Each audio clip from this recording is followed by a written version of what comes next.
Hi everyone, welcome to episode 4 of LDTR's Racecraft video series. I want to spend a few minutes this week backing on to what we talked about last time. We talked about fueling last time. If you didn't listen to that, go back and have a listen. Let me know what you think. But this week I want to look at, I suppose, the bedfellow of fueling, which is hydration. So equally important. Obviously, the longer you ride, the same as fueling, the longer you ride, the more you need to fuel, and certainly the more you need to make sure you are hydrating effectively. I reckon there's a couple of ways you can hydrate. The first one is drinking to thirst. So pretty straightforward. You feel thirsty, you have a drink. You don't feel thirsty, you don't have a drink. Which works reasonably well. I suppose in the cooler weather you may not feel as thirsty, but you actually are. You do need water. So it's not super accurate to rely on drinking to thirst.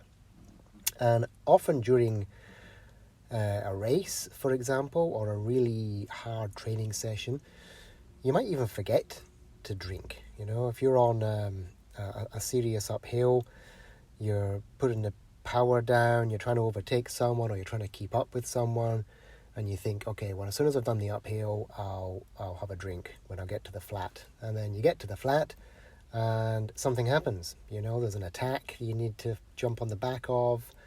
You get distracted by something, you know, something happens up front, there's a tricky corner you have to focus on, and suddenly you forget to have a drink, and then you're back to doing an uphill or attacking. And it's pretty easy just to forget to drink completely. So if you use a Garmin watch, and I use Garmin, I can't speak for the other brands, you can set up an alert to remind you of when to drink and when to eat as well, if you want. And you can set that for any time you want. Every 15 minutes, your watch or your bike computer will vibrate and say drink or eat. And that's a good stimulus to remind yourself to drink and to fuel, for that matter. So, second thing I just want to touch on is ease of access. So, generally speaking, in this life, the easier something is to do, the more chance there is of you doing it. If it's a struggle to reach round into a pocket and get out a bar and unwrap a bar without dropping it and all that sort of stuff, you're probably unlikely to fuel regularly. And the same with hydration. If it's difficult to access your bottle or it's difficult to access your hydration pack, you're less likely to do it. So make sure your bottle is easy to access. I've got a pretty small frame on my bike, so I try to use side access bottles. They make it a bit easier than trying to get the bottle out of the top of the bottle cage. It's much easier going from the side. I've dabbled with the Fidlock bottle cages. I don't know if you know them. That's the magnetic ones. They're not bad. Take a bit of getting used to, but pretty good if you've got a small frame. But I tend to rely on a hydration pack most of the time. The tube just dangles down in front of me. It's easy to access. You don't need to take your hands off the bars. You can drink at any point, you know. You don't have to be one-handed. You don't have to be reaching down and getting a bottle. To me, a hydration vest is a no-brainer. The water's there. Easy to fill up, you know, in the middle of a race or the middle of a long ride. Pretty straightforward to use. And linked to the fueling part of this, I really, really like front pockets. And not all hydration vests have them. I don't understand why. If you have to reach round to the back of your pack, sometimes you have to stop completely to get there, to get out some bars or some gels. You're less likely to do it. So front pockets on a hydration pack, I think, again, no-brainer. Why would you not? Third thing, just sort of other factors to consider. If you're going to be racing in a really hot climate or a really humid climate, you might want to consider adding salt to your water or electrolyte tablets to your water. Electrolyte tablets are pretty readily available. Any pharmacy, any chemist. You can get them online. There's different brands. You can get them from Aldi and supermarkets as well. Just add some salt, some electrolytes to your water. Generally speaking, a couple of hours round Listy on a normal 20-25 degree day, you probably don't need them. But certainly if you're going to do an ultra race, 100 Ks, 100 miles, you're going to be out all day, 12, 14 hours, a 24-hour race, you probably want electrolytes. You're going to be sweating a lot, or continuously anyway.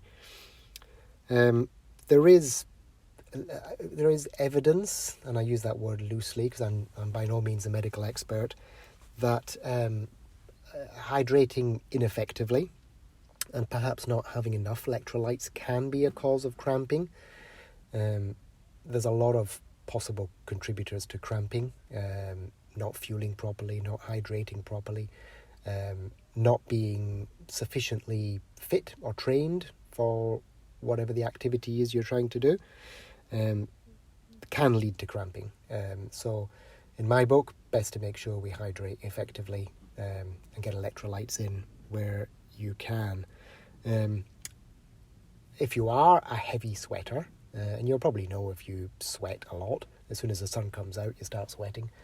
You come back from a ride or a run and there's white patches all over your shorts and your t-shirt. You might want to consider getting your sweat tested to see just exactly how much and how many different salts you are excreting in your sweat.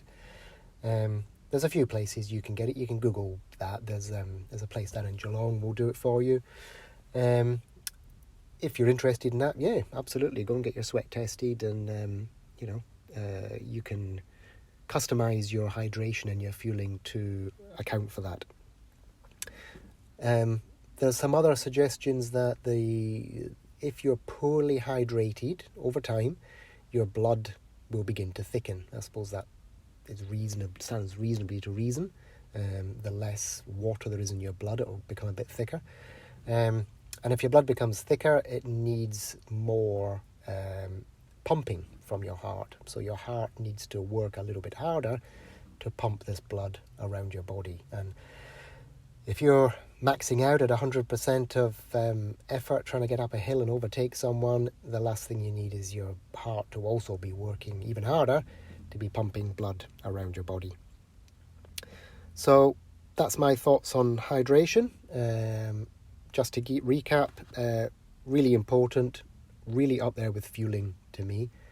Hydrating and fueling, they go hand in hand. Make sure you get both nailed, especially the longer your ride will be, or if you're going to be riding harder or in warmer weather. Have a play with your Garmin watch or your bike computer. Get a reminder set up if you're prone to forgetting. Ease of access, whether you're using bottles or whether you're using a hydration vest, the easier something is to eat or drink, the more likely you are to do it. And have a play with electrolyte tablets. See what you think. You might need them. They do add a nice little sort of a light flavour to the water, which can be a bit of a change. But that might be the difference between finishing on the podium and not. And with that, thank you for listening. Any comments, feel free to ask them below. Otherwise, we will see you next time. Thank you.